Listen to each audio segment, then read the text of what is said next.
Welcome to your PMA Pro membership, your gateway to continued professional product marketing development. Whether you're new to the industry or an experienced practitioner, we've covered all bases with our variety of specialist content, including on-demand presentations, templates, exclusive content, mentors, toolkits, learning paths, and more. So let's take a look at exactly what could be all yours as a Pro member. Starting with exclusive articles, jam-packed with in-depth insights from experts at companies like Google, LinkedIn, HubSpot, and Drift. And we add new pieces to your dashboard every single week. Your template hub is packed with 50 plus vetted and tested templates and frameworks designed to streamline fundamental processes. Used by companies such as Slack, Microsoft, Twitter, and TikTok, rest assured, you and your team will be equipped with the best materials to enhance your practice. And better yet, we add new templates into your plan every month. Here at PMA, we have a busy event scheduled year-round. And as a Pro member, you'll get access to every presentation on demand to enjoy whenever and wherever you please. Better yet, you won't have to pay a cent to attend our virtual festivals and summits. The discounts don't stop there either. As a Pro member, you'll also get 10% off our suite of certification programs. After a structured learning experience, then our product marketing learning paths and toolkits are for you. Whether you've got a positioning overhaul on the horizon, want to upskill in sales enablement, or plan for next quarter's product launch, each toolkit and path features presentations, templates, and guides that'll help you hit the ground running and continue your professional development furthermore. Moving on to our peer councils. They're the perfect platform for live, virtual interaction, and the monthly gatherings allow you to connect with an intimate pod of product marketing leaders to strategize and collaborate. And last but not least is our mentor program. Whether you want to be a mentor, mentee, or both, you can accelerate your personal and professional growth by learning from product marketing heavyweights all over the world. So, with product marketing teams at globally recognized brands such as IBM, TikTok, Uber, and Amazon reaping the benefits of the stellar content on offer, why shouldn't you? Sign up for your PMM Pro membership and access a never-ending flow of tried, tested, and recommended tactics, learn from the leading lights in the industry, fast-track your professional development, and accelerate your career trajectory.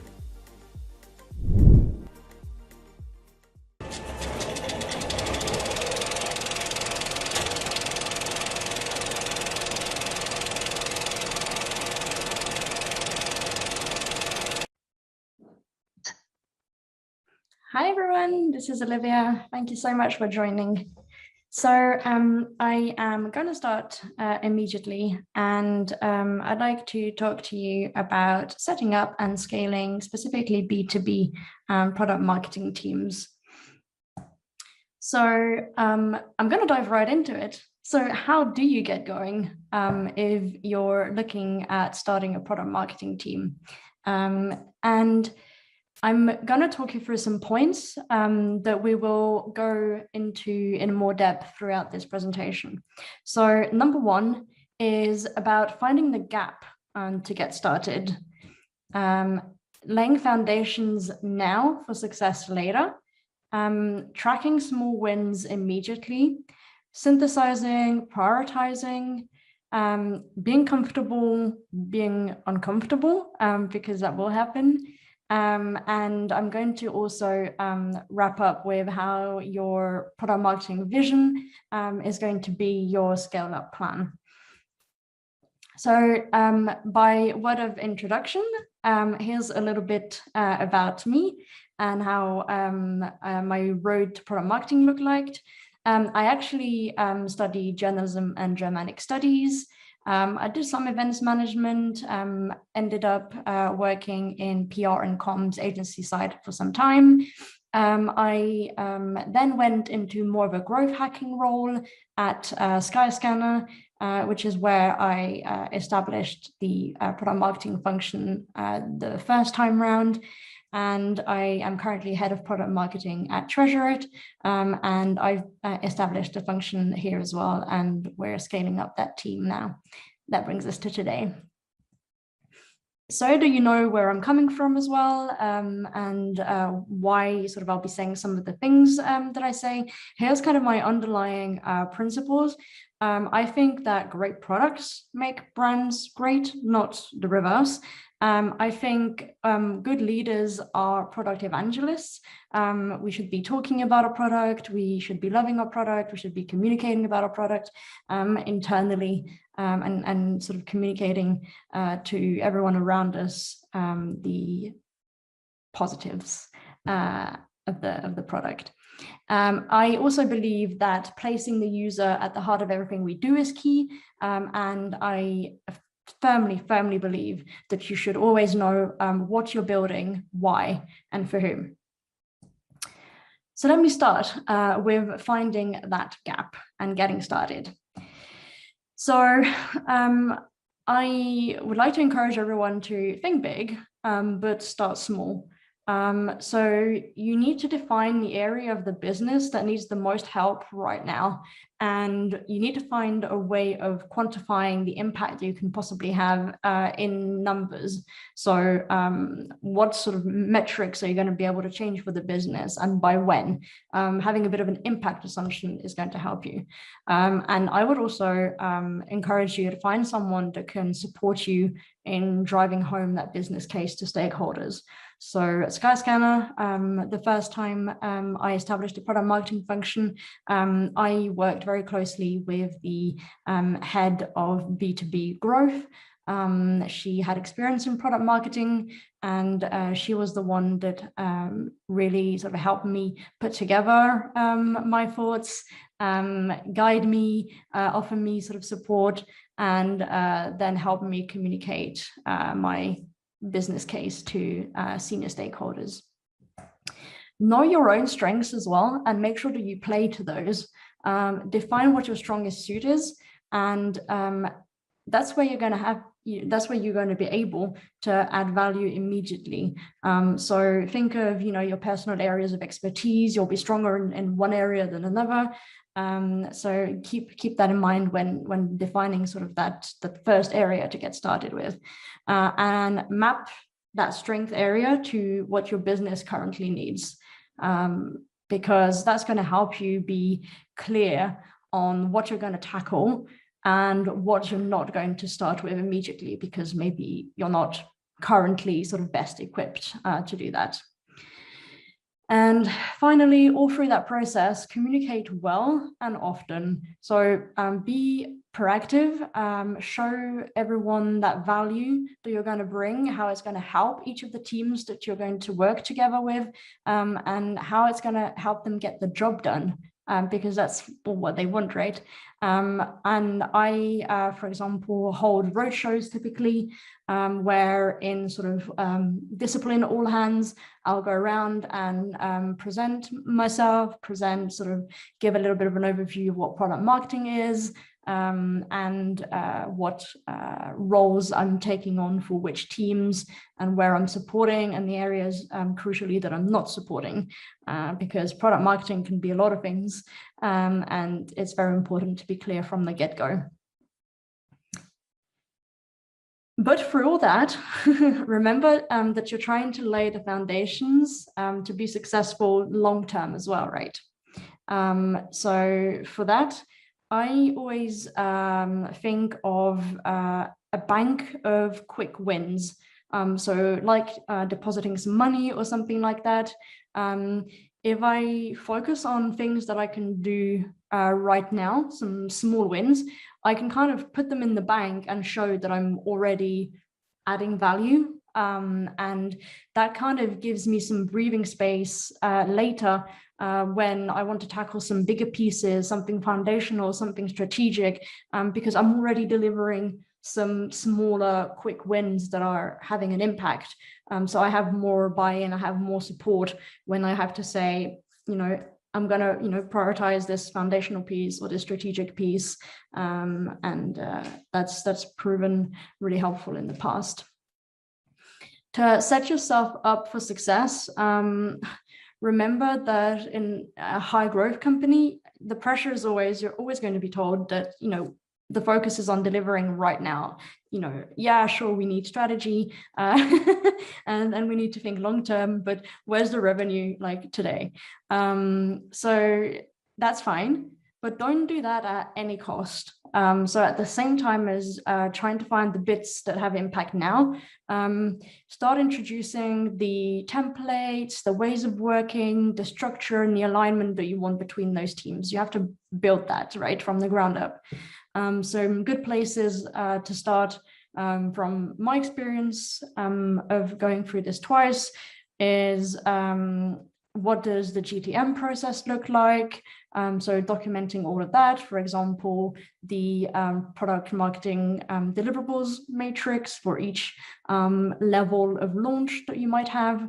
I think product launch briefs are a very valuable tool that has helped me communicate why we're creating this feature, what value it's going to bring to which audience, and aligning that not only with sort of sales and support and marketing, but also it's something that you can communicate to the whole company, that the whole company can look back at. And messaging and positioning templates are typically what I do sort of as a first thing.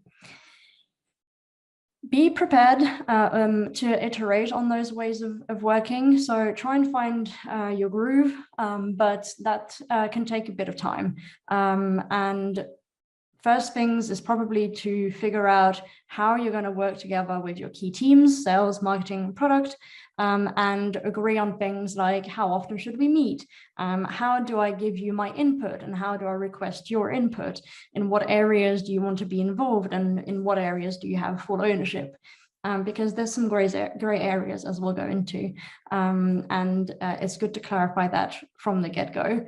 And then tweak those processes, tweak the templates that you use, and so on as you go. The next thing that I think is really important is to track the small wins really early on. So you might not have a benchmark for what you want to track. So figure out what that benchmark is, because your grace period will be short, right? You'll be coming on board and you'll have a bit of an onboarding or a setup period, but that's not going to be long before somebody comes to you and says, so where are the numbers? So find the key indicators of your success and benchmark them on day zero, like as soon as you start. Let's just say I'm going to be measured, this is the needle that I want to move. Here's what it was like on day zero. And that's where you're starting from. So make sure that you have that benchmark and that you track. But set clear expectations when you do that exercise. Don't try and guess what your stakeholders might think. Align with them as well on what success looks like for your role. And remember that it's okay if everything, especially in the foundational sort of period of the function, is not tied back directly to revenue. It might be more of a goal around alignment, around sales confidence. It might be something like establishing processes for X, Y, or Z. Revenue can come a little bit later, but make sure you're aligned and that the expectation is understood by everyone. Look at those sort of numbers or key success indicators closely and make sure that you get the right level of information back to the right stakeholders on a regular basis so that they know that things are progressing, that you're adding value, that you're really working on an impact on their business objectives. Another key thing is to really start early in your sort of role as synthesizing and prioritizing middle man between all the teams that you work closely with. So sales, product, marketing, and sometimes support.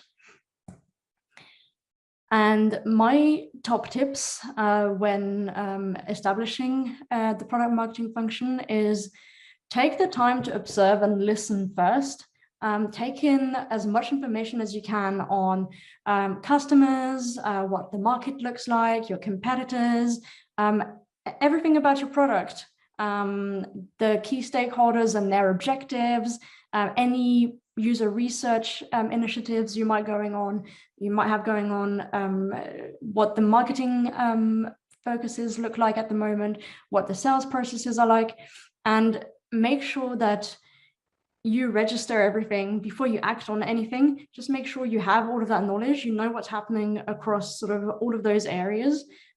It might be a lot at first, but in the long run, that's what's going to make you this central piece of the puzzle, which is going to make you really valuable to a big proportion of the company. And it's also what's going to help you pinpoint the broken links. When you do that exercise, you will start seeing things like, oh, actually, the sales teams never know what is happening on the product side. They don't know, they don't have information or training on the latest features. They don't know what the roadmap looks like. They don't know what to talk to customers about because that link doesn't exist or is broken in some way. Or you might think that actually the marketing team is not communicating back feedback from customers when they do campaigns. So there's something to fix here. And that's something that you'll find is typically the case where product marketing hasn't existed before. But it's good because that's why you've come here.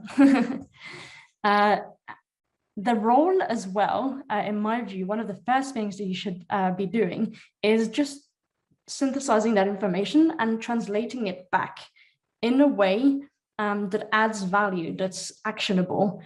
So you don't need to ship a million sort of huge projects to count as your first wins.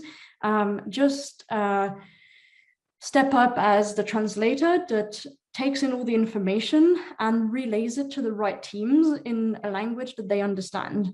And I mean, language that they understand, I don't mean just sort of translating the product technical information back to marketers so that they can do a campaign with it. I'm talking just drawing out of the information that you have, actionable insights for the product team, for the sales team, for the user researchers, for any team. You will have a wealth of information, and you should try and ask the so what. So what does it mean for us? Like what does it mean we should be doing or we shouldn't be doing? Or what does it mean we should try and do differently, and communicate that? And I mentioned it's important to get comfortable being uncomfortable. I wasn't for the longest time, but I'll explain a little bit. There's just so much that product marketing can be. The breadth and width is insane of what we can cover. So try and pick the key areas that you can have an impact on that are within your area of expertise, and focus on those. Don't try and cover a tiny bit of, the whole product lifecycle, from discovery to pre-launch to launch to post-launch.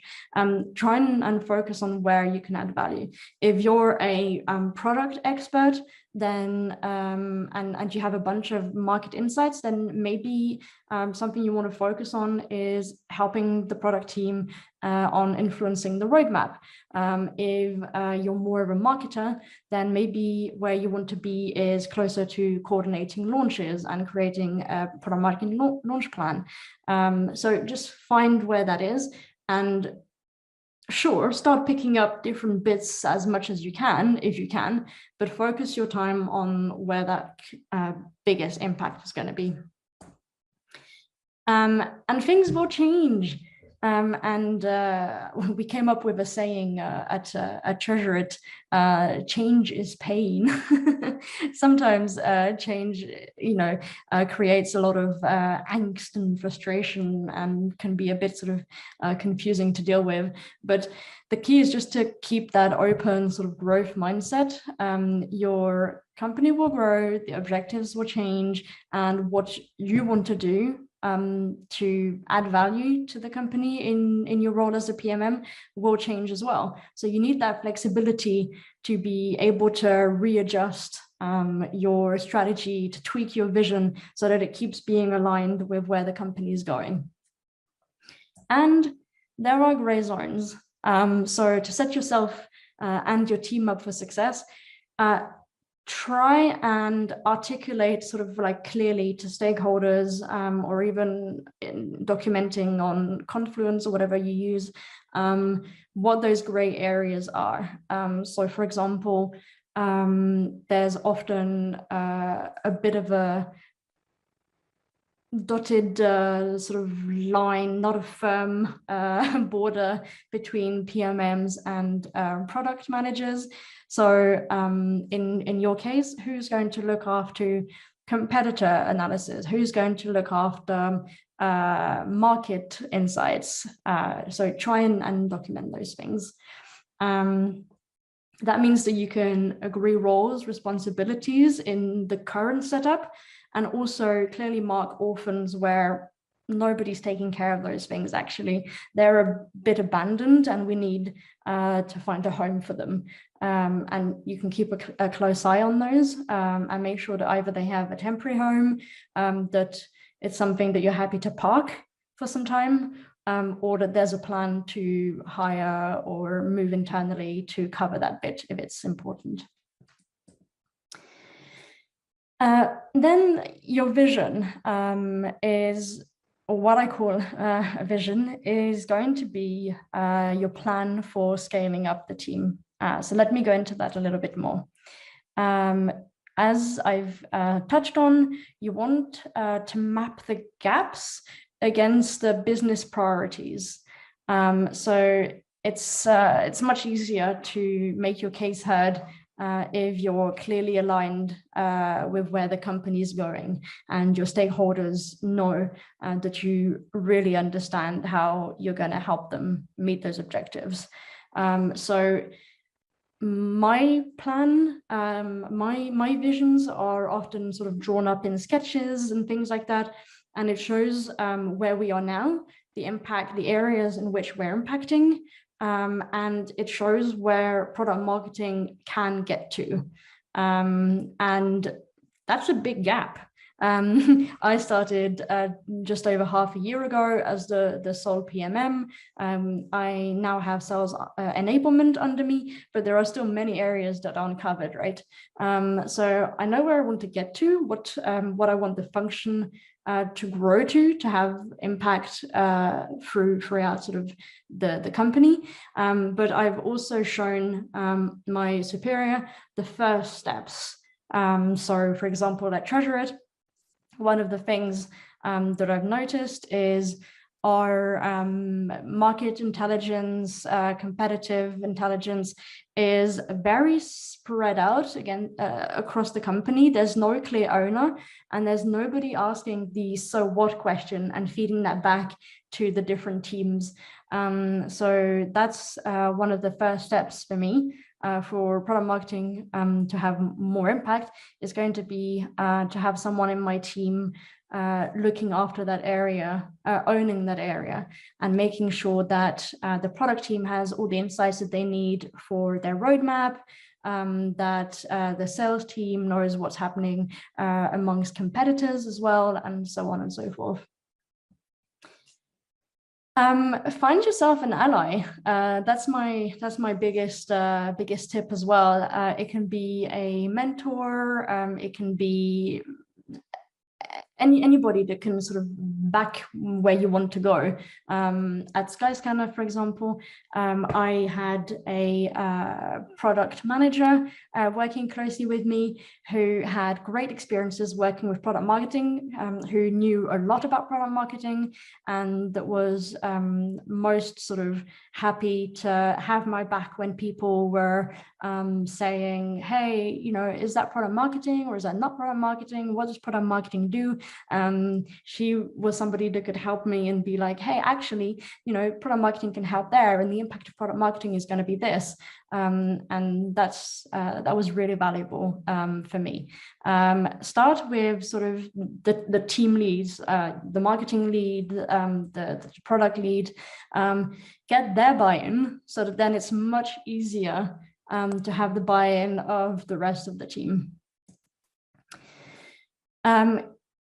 We've mentioned this already, but keep things open and in review. So I have a document, which is my strategy. It's kind of a year plus vision. And I keep that document open actually, because things change, the objectives across the company change, where I want to have impact changes with that. So it means that I can always refer back and quarter after quarter check that this is still the correct approach for this. And I'm afraid there is no one size fits all org chart. I could have come here and given you, you know, the just winning formula to getting there, but I don't think that that exists.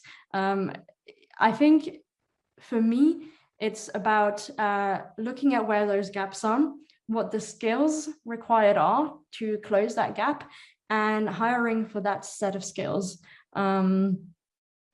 Crucially, making sure that that role complements you. You don't need another you. You need somebody that can add value, right, to your team. For example, so let's say I'm great at messaging and positioning, but I'm not the best person when it comes to, I don't know, supporting the product team at the discovery phase. Then I will get someone that has more experience down that end of the scale, and that can complement me and offer that value there. And especially for, you know, your first hires, don't be afraid of internal moves.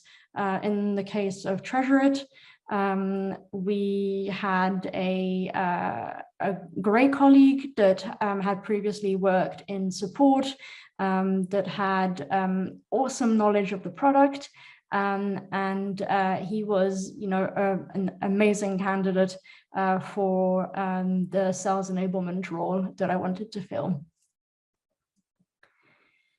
So my key takeaways, to wrap up very quickly: start where you can add value right now, but introduce scalable ways of working. Remember to bank those quick wins early, and focus where you can have most impact. Create a vision that supports the company's objectives, and remember that there's no right approach. So evolve with the company. That was my little talk, and I'd be happy to connect and take more questions on LinkedIn, elsewhere. You can find me over here. You can find me by email, and you can find out more about Treasurit and where I'm currently working at treasurit.com as well. Thank you so much, guys. Bye-bye.